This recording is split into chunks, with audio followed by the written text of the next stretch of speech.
using non-energy policies to reduce demand. Significant reductions in energy demand are required if the UK is to meet the 2050 carbon reduction targets set out in the Climate Change Act.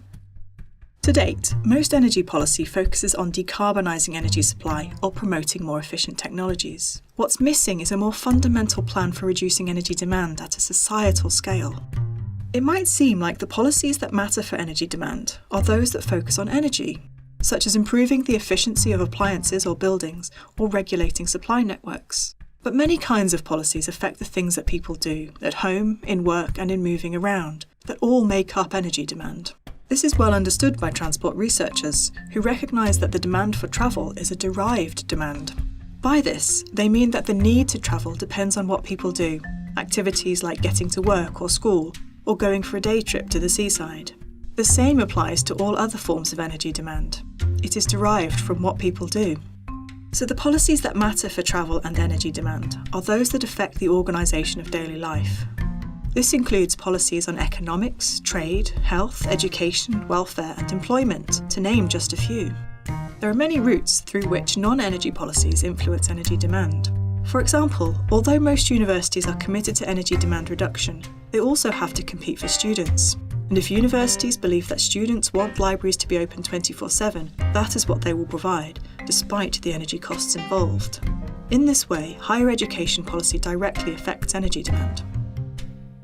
The impacts of non-energy policy on energy demand are often unintended and unseen, but they are real enough. These invisible energy policies exist and have effects at every level, in national and local government, and in how organisations are designed and structured.